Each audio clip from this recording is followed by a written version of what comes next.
So now let's talk about developing engaging training materials by sequencing the learning experience.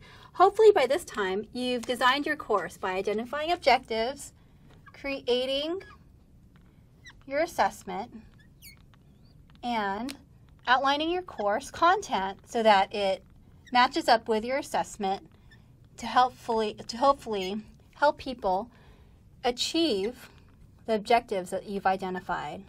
When you're developing content, at this point you've already gotten your outline and you're just assembling it. You're putting together any photos or any images that you have obtained. You've perhaps embedded videos, or if you have the resources to create your own videos, or you've gotten together some content, some text that you've looked at formatting, perhaps created really good templates for fonts and color and symmetry. So you're just assembling your course when you're developing at this point. What you want to do is to avoid assembling your course so that you're over-inundating them with information upon information upon information upon information. And at the end, at least this is what has been done to me, perhaps asking a question on a test and hoping that by the end of this process, you have transmitted a skill, or you have taught somebody how to do something different. This is a traditional way of teaching, which really gets away at encouraging skill from the very beginning. So you want to flip the way that you deliver your course. So if X represents the content that you're trying to teach, or particularly the skill that you're trying to transmit, then follow a really quick blip of information about that content with an assessment, with some kind of perhaps a question or a scenario. And provide information not at the very beginning, but only maybe perhaps towards the end if they have not completely or successfully passed your assessment. So when you sequence your information, you want to do it in this kind of a format: content, assessment, and perhaps information. This format kind of looks like this when you're ready to put it together.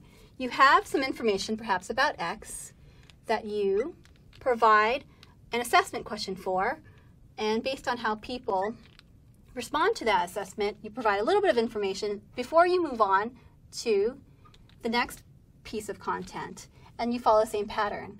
Assess them on that content, provide information about that content, that assessment, and then move on to the next piece that is in your outline that you've designed with objectives in mind from the very beginning. This is a very traditional way of putting it together. If this were Microsoft PowerPoint slides, you'd have 1, 2, 3, 4, 5, 6, 7, 8, 9 separate slides. The only problem with this is that you are essentially often forcing people to go through information which they may not need to know unless they don't successfully pass your assessment. So another way to design it is by providing that content, that how to do something different, and then assessing them. If they do pass, then you can move on to the next piece of your outline, the next piece of your content. But if they do not pass, that's when you take the time to provide information and then perhaps circle back and go over again that content represented by X so that they can get a little bit more of a feel for it before returning to the assessment and hopefully by this time passing it. Same thing with your next piece of content. Provide them assessment. If they pass, you can move them on to the next stage. Or if they do not pass, that's when you can create a little bit more information for them to review before going over the content again and then perhaps completing the test one more time, and so forth. What you're in essence doing is you are only giving content in the form of information as feedback, and you're returning them back to what it is that they might have missed so that they can achieve your assessment successfully. This is one way you can do it, and in this way what you're doing is you're going through, instead of 9, you're going through 6 separate pieces of information, whether it's slides or handouts, and you're not inundating the adult learner with information that they may not need, since they may already be familiar with what is it that you are providing to them as information. In an online training course, this all kind of changes. It's actually more engaging if you follow the same concept of, if they pass your assessment after you provide them the content, then move them on to the next section. But if they fail, again, yes, give them information and circle them back so that they can pick up where they left off and perhaps missed anything so they can achieve your assessment. When you bring them to the next piece, you are still following the same process of moving them on only if they've achieved your assessment, and then giving them information.